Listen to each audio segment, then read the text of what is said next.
Como deve ser o caráter de um homem de Deus? Como deve ser o verdadeiro caráter de um verdadeiro homem de Deus? É isso que nós vamos ver hoje em 1 Tessalonicenses, capítulo 2. Eu sou Luiz Carvalho, do canal Aprofundando em Deus. Se você ainda não se inscreveu no nosso canal, clique aqui embaixo, se inscreva no nosso canal, comente, compartilhe esse vídeo para ajudar a gente a levar esse conteúdo para o maior número possível de pessoas. Me siga também lá no Instagram, @LuizCarvalhoPro. E eu tenho também um canal que eu falo de Deus, eu falo de pessoas que pregam na rua, que evangelizam. Gosto muito de evangelizar, que é o @Evangelismo com Coragem. Muito bem, gente, 1 Tessalonicenses capítulo 2 está sensacional. E aqui o apóstolo Paulo, ele vai se alegrar ao falar com os irmãos da igreja. Ele vai edificar eles através da palavra dele, que como ele vai se referir a eles. E ele vai falar como deve ser o caráter de um verdadeiro homem de Deus, através do próprio exemplo dele, do apóstolo Paulo. Então, selecionei aqui alguns trechos interessantes. Aqui ele começa falando que os irmãos sabem da visita que ele fez, que não foi inútil e tudo. No versículo 4 ele diz assim: ao contrário, como homens aprovados por Deus, para nos confiar o evangelho, não falamos para agradar pessoas, mas a Deus, que prova o nosso coração. Então aqui uma coisa muito interessante, o apóstolo Paulo falando que ele é aprovado por Deus e ele não tem que agradar pessoas, ele agrada a Deus. Hoje, por exemplo, eu participei do 5am, inclusive se você não está participando do 5am, aqui embaixo tem um link da sala do Brasil, sala dos Estados Unidos, sala para homens, para mulheres, tem sala para kids, é uma bênção, é maravilhoso o tempo que a gente passa no 5am. Hoje, por exemplo, no 5am, eu estava numa sala lá que eu estava liderando e eu falei algo que pode não ter agradado uma pessoa. Eu tive que exercer liderança, tive que ser firme. Por quê? Porque eu estou ali não para agradar homens, eu estou ali para agradar a Deus, para agradar aquele ambiente onde Deus é rei. Inclusive, quando eu fiz a oração inicial hoje no 5am, eu falei: Deus, eu te convido a tua presença, vem, faz parte daqui. Ou seja, aquele ambiente, Deus é bem-vindo. E teve horas que eu tive que falar de maneira firme. E o apóstolo Paulo já nos ensinava isso aqui, quando ele diz para a gente falar coisas que não precisa agradar pessoas. Nós temos que agradar ao Senhor da glória. Não adianta nada a gente agradar uma pessoa, o irmão do lado, e desagradar a Deus. E aí no versículo 5 ele diz assim: vocês bem sabem que a nossa palavra nunca foi de bajulação, nem de pretexto para ganância. Deus é testemunha. Então, muitas vezes, no mundo eclesiástico, nós temos que bajular alguém para conseguir um cargo na igreja, bajular alguém para ser reconhecido. Isso o apóstolo Paulo está falando que ele reprova. Nós não temos que bajular ninguém. Tem pessoas que têm autoestima tão baixa que acham que tem que bajular para ser aprovado, para ser reconhecido. Cuidado, porque a própria pessoa que é bajulada, ela não vai te valorizar quando fizer isso. Você fizer, porque ela vai perceber que é bajulação. E a gente não gosta de bajuladores. A gente gosta de pessoas que muitas vezes nos exortam, falam a verdade. Por quê? Porque o feedback, ele é um ato de amor. Então, quando você exorta uma pessoa e você faz isso com amor, aquela pessoa certa, pode ser que na hora doa, pode ser que o orgulho dela fique ferido, mas ela vai ver o quanto que você foi amoroso. Então, destrua o espírito de bajulação da sua vida em nome de Jesus. Versículo 6. Nem buscamos reconhecimento humano, quer de vocês, quer de outros. Ou seja, ele não quer reconhecimento de pessoas. O reconhecimento é daquele que tudo fez pela gente. É daquele que está nos céus. Mas como que eu posso ter o reconhecimento de Deus? Você tem que ter relacionamento. Relacionamento de manhã, fazer o seu devocional, participar do 5am, para você escutar a voz de Deus, para você falar: Senhor, qual é a sua vontade para a minha vida? O que o Senhor quer? Qual é o seu propósito, meu Deus, para a minha vida hoje? E aí você fazer a vontade de Deus, aí sim ele vai reconhecer. Mas não é o que o outro quer, porque às vezes o que o irmão quer, o que o fulano quer, tudo é algo que Deus não quer, é o contrário do que Deus está falando para você fazer. Até mesmo para ajudar uma pessoa. A pessoa que te pediu uma ajuda, ajudar é uma bênção. No geral, temos que ajudar sim, mas às vezes uma ajuda financeira e tal, um exemplo, até para isso você precisa consultar o Senhor. Será que eu devo ajudar essa pessoa? Porque às vezes Deus está tratando uma pessoa, então você tem que procurar o Senhor e falar: Senhor, essa pessoa aqui está me pedindo ajuda, ou ela está passando por uma necessidade, o que o Senhor tem para isso? Inclusive hoje, Eu consultei o Senhor nesse sentido. Uma pessoa que eu sei, uma pessoa muito próxima, que está passando um desafio, e eu consultei o Senhor. Senhor, essa pessoa está nessa situação, o que eu devo fazer? Aí eu escutei do Senhor, posso estar enganado, tá? A gente não tem que falar assim, nossa, eu escutei do Senhor. Às vezes pode ser um testemunho interior, uma voz interna nossa, mas o que eu escutei e que eu senti, seja de Deus ou não, creio que seja de Deus, pelo estado que eu estava ali de oração, estava muito entregue, eu estava hoje, estou num dia de jejum e tal, então tudo isso aproxima com que a gente realmente escute a voz de Deus. O que eu escutei foi, não ajude essa pessoa. Não foi a primeira coisa que ele falou assim, eu estou cuidando dessa pessoa, tá? Vai cuidar da sua vida. Ele falou isso a mim assim, vai cuidar da sua vida já tem problema demais. E essa pessoa, ela nem te pediu ajuda. Eita glória, aleluia!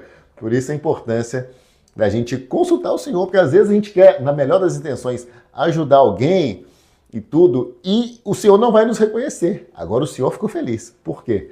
Porque sendo Ele mesmo que falou, Ele fala, poxa, o meu filho me obedeceu. Então, por quê? Porque eu quero o reconhecimento dele, lá de cima, e não daquele irmão que eu ajudaria. Que às vezes eu vou ajudar o irmão para ele me reconhecer. Falar, nossa, viu? O Luiz é tão legal, o Luiz me ajudando, não sei o quê. Quanta tolice, né, gente? Versículo 7, irmão. Tá acompanhando aí? Tá assim. Embora como apóstolos de Cristo pudéssemos ter sido um peso, fomos bondosos quando estávamos entre vocês, como uma mãe que cuida dos próprios filhos. Olha que bênção. O apóstolo Paulo, ele é tão maravilhoso, ele é tão completo, que ele não quis nem trazer peso para as pessoas.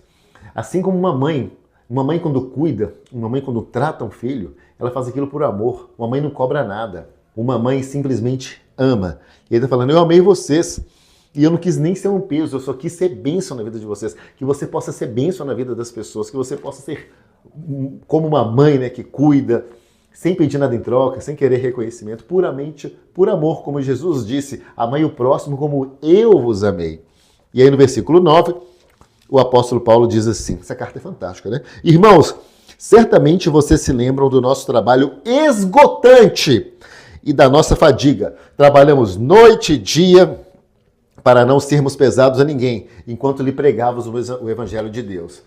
Isso aqui é um tapa na cara para muitos apóstolos, bispos, sumidades, semideus aí do mundo evangélico. No mundo evangélico, no mundo espiritual e no mundo como um todo. Muitas pessoas, por ocuparem um cargo de liderança, a gente vê isso muito nos artistas também, artistas de todas as áreas, eles acham que todo mundo tem que servir. Eu vou ficar hospedado naquele hotel, eu quero 100 toalhas brancas, eu quero o suco de laranja de primeira qualidade, caviar. Meu amigo, que ego é esse? Como é que é? Você está achando que você é o quê? E aqui o apóstolo Paulo, que era aquele que mais servia, aquele que mais levava a palavra, ele fez questão de não pesar financeiramente para os irmãos, trabalhando. Ele trabalhava com tendas. Então ele trabalhou dia e noite. Ele se esgotou no trabalho dele laboral para ganhar o dinheiro dele, para não ser o peso. Então ele não usou da carteira dele, ele não deu carteirada. Sou o apóstolo Paulo, eu sou aquele que abre igreja, eu sou aquele que traz a palavra, aquele que teve a revelação do próprio Jesus Cristo de Nazaré. Não. Ele vai com extrema humildade. Então esse é o caráter de um ministro. Assim como Jesus, um verdadeiro ministro, um verdadeiro apóstolo, é aquele que lava os pés, é aquele que mais serve, é aquele que mais trabalha, é aquele que dá o exemplo e não é peso para ninguém.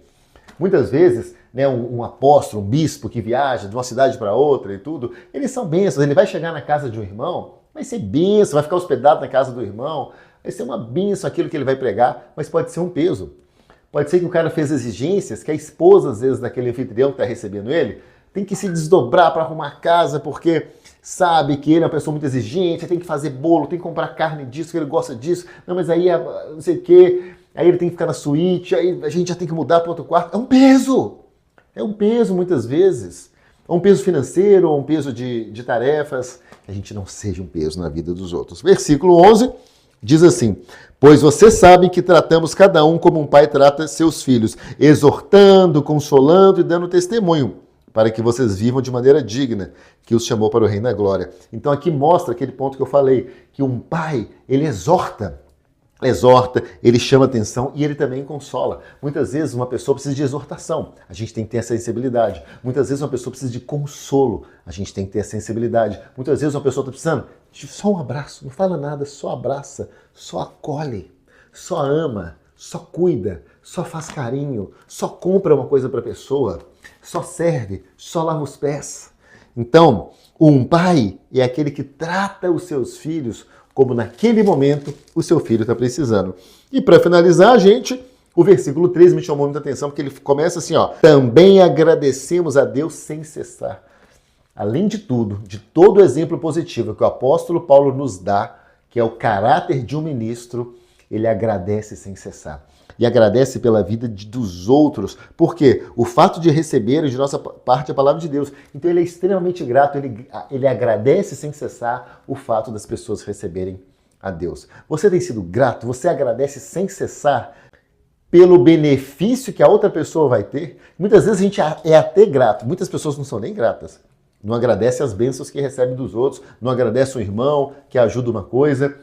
Mas o apóstolo Paulo, ele está sendo grato sem cessar pela bênção que os outros estão recebendo. É um outro nível de gratidão, de santidade, de amor, principalmente de maturidade espiritual. Se essa palavra tocou no seu coração, se inscreva no nosso canal, compartilhe, comente. O que você achou dessa palavra? O que tocou em você essa palavra? Qual foi o aspecto que você viu acontecer na sua vida? Algo que você está precisando trabalhar ou já trabalhou recentemente, já está curando essa área na sua vida? Eu quero ver o seu comentário e compartilhe com o maior número possível de pessoas. Siga a gente no Instagram também. E amanhã temos o nosso vídeo sobre o capítulo 3 de 1 Tessalonicenses. Que Deus te abençoe.